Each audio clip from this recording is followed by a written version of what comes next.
안녕하십니까, 머니프리입니다. 철 지난 뉴스로 매매한다는 주제로 오늘 영상을 준비했습니다. 제가 말하고 싶은 것은 뉴스는 오버슈팅과 언더슈팅을 불러온다는 점인데요. 일단 이것을 먼저 전제하고 들어가겠습니다. 시장에서 계속 뉴스를 매매를 하다 보면은 뉴스가 고점이다라는 말을 많이 들어봤을 거고, 뭔가 악재가 터졌을 때 엄청 막 하한가까지 하락을 했다가 그게 루머다 이런 것이 밝혀지면서 다시 한번 그런 것을 회복해주는 그런 그림들을 많이 봤으리라 생각을 합니다. 그래서 이거는 시간 지나봐야 그게 진짜 거품인지 아니면 실체가 있는 건지를 알 수 있는 건데, 그런 종목들을 몇 가지 예시로 들어봤어요. 먼저 우리나라 국민주라고 할 수 있는 현대차를 예시로 들어봤는데, 작년 말에서 올해 초 모두들 다 애플카 관련된 거 모르는 사람이 없을 정도로 현대차가 화제가 됐었거든요. 기아차도 더 화제가 됐지만, 그렇게 해서 이제 현대차라는 기업의 가치가 20만 원인지 29만 원인지 사람들이 다 알 수가 없는 거예요. 그래서 이 기간 동안 막 난리가 났던 거거든요. 그런데 기간이 지나고 나면서 애플카 뭐 안 하겠다 그러면은, 애플카 안 한다고 하면은 현대차가 이게 좋은 건지 안 좋은 건지 여러 가지 상반되는 뉴스가 너무 많이 나왔잖아요. 그래서 그런 기간을 거치면서 22만 원까지 빠졌던 거예요. 근데 사람들이 생각을 했을 때 22만 원까지 빠지니까 근데 22만 원 너무 싼 거 아니야. 왜냐면은 현대차는 앞으로 전기차 시장에서 지금의 국제적 지위와는 다르게 전기차는 현대가 잘하고 있는데 라는 생각을 많이 하는 사람들이 있으니까, 그런 시장에서 지금 유럽에서도 전기차 많이 더 판매되고 있고, 그러면 지금 내연기관 에서 차지하고 있는 현대차의 지위가 미래에는 바뀔 수 있겠다, 이런 것들이 많이 기대가 되니까 22만 원은 대기 매수세가 가동이 되는 것들이거든요. 그리고 또 하나로 볼 수 있는 것은, 이건 제 생각인데, 스마트 팩토리가 지금 많이 제조 현장에서 투입이 되고 있잖아요. 그러면은 여기 들어가는 로봇 한 대 들여가지고 사람 5명을 절감할 수 있다. 그러면 인건비가 엄청나게 절감이 되는 거고, 스마트 팩토리를 구축하는 데 있어서 투자비는 많이 소요될 수 있지만, 지속적으로 발생하는 인건비 절감, 제조 원가가 하락할 수 있단 말이에요.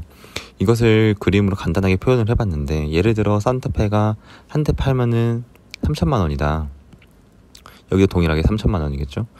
이제 전후로 비교를 했을 때, 그러면은 이 전에는 인건비가 들어가는 이 제조 원가가 이만큼이었는데, 스마트 팩토리를 구축했다. 여기서 투자 비용을 제외를 할게요. 그러면은 그 정도로 발생하는 인건비가 절감을 해서 제조 원가가 하락이 있을 거고, 그렇다고 해도 판관비는 운송비 이런 것들은 그대로일 테니까, 여기는 변화가 없다고 가정을 하면은 그대로 비율을 그대로 가지고 오고, 제조 원가가 하락하는 것으로 이제 기업의 한 대 팔아서 남겨먹는 돈이 기존의 예를 들어 500만 원이었다면은 인건비 절감을 통해서 1000만 원으로 늘어날 수 있단 말이에요. 그렇기 때문에 지금 현대차 이제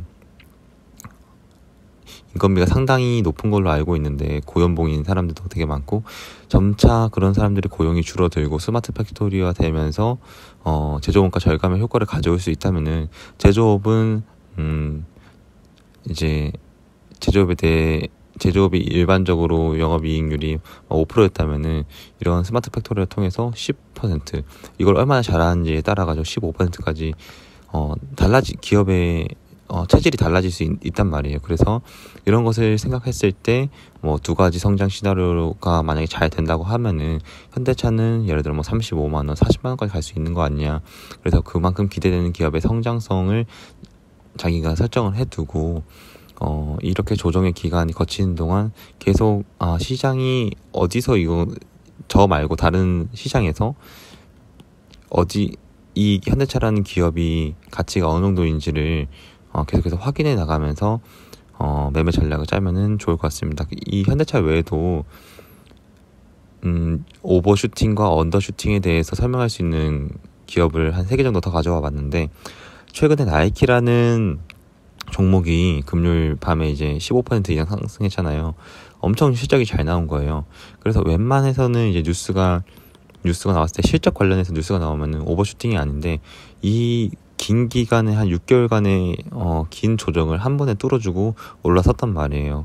이렇게 뉴스가 갑작스럽게 아무도 생각하지 못했을 때 실적이 갑자기 잘 나와버리면은 너도 나도 위토가로 사기 때문에 엄청나게 가격 급등이 일어나거든요. 그런데 이제 나이키가 가지고 있는 뭔가 악재라던가 그런 요인들이 반영되면서 이렇게 흘러내려서 내려올 수도 있고, 아니면 계속 이 가격을 형성하면서 다져나가서 다시 한번 올라갈 수도 있는데, 이것은 앞서 말했듯이 이 기간이 지나고 봐야지 이게 조정의 기간이었는지 시체가 있는 건지를 알 수 있는 거기 때문에 나이키는 한번 지켜봐야 될 것 같고요. 바이오진 같은 경우는 알츠하이머 관련해가지고 치료제가 나왔다 이런 것 때문에 급등을 했었는데 지금 계속해서 이렇게 흐르고 있잖아요. 그렇기 때문에 이거는 오버슈팅이었구나.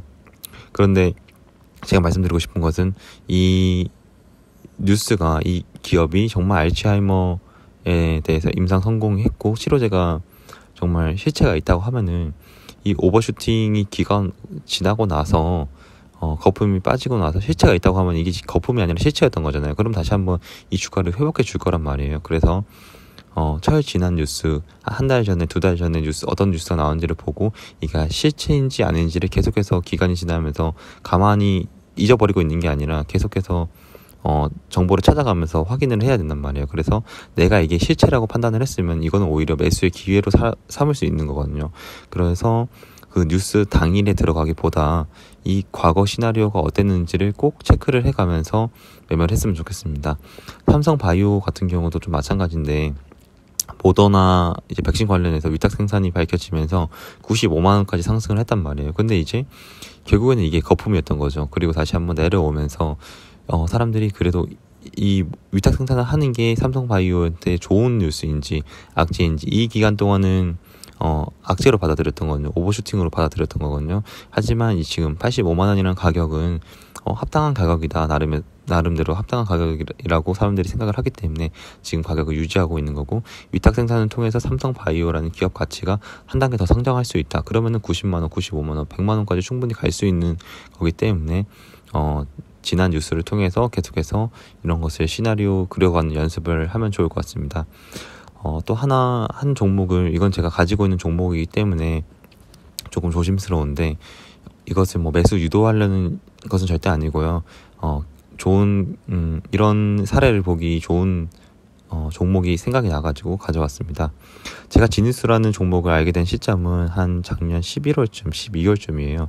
이렇게 그 당시에 고가를 형성한 시점이었는데, 이때 시점에서 제가 기업 공부를 했을 때 지누스라는 기업이 특히 미국 시장에서 엄청 잘 나가고 있는 거예요. 매트리스 시장에서 아마존에서 판매 1위를 하기도 했고, 근데 갑작스럽게 기업 주가가 쭉 하락하는 것을 보고 이런 것을 지금 지나고 보니까 언더슈팅이었는데, 영업이익이 마이너스 99%까지 막 내려가고 난리가 난 거예요. 모두가 다 기업이 쭉쭉 성장하고 있다고 생각을 했는데 갑작스럽게 악재가 터지면서 내려왔단 말이에요.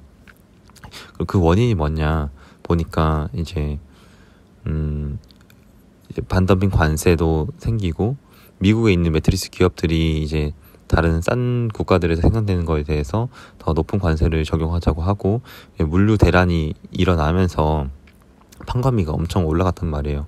그런데 이제 기간이 지나고 한 5월쯤에 나왔던 뉴스 중에서 하나가, 뉴스가 아니라 보고서를 보니까 성장성은 계속 여전히 있고, 원재료인 MDI 가격 상승에 기인한다. 근데 이제 MDI 가격이 빠르게 안정화되고 있기 때문에, 그러면은 이 MDI 가격이 빠르게 안정화되고 있다 하면은 이 예상되는 악재 소멸, MDI 가격이 원자재 가격이 하락을 하면서 다시 판관비가 제조 원가가 낮아지는, 그럼 그게 적용되는 시점은 2분기인가 3분기인가를 생각을 하면서 그러면 6월에는 영업이익이 많이 회복을 하겠네, 아니면 9월에는 많이 회복을 하겠네, 언제 매수 시기로 잡을 건지, 그리고 언제 매도 시기를 잡을 건지 계속해서 머릿속으로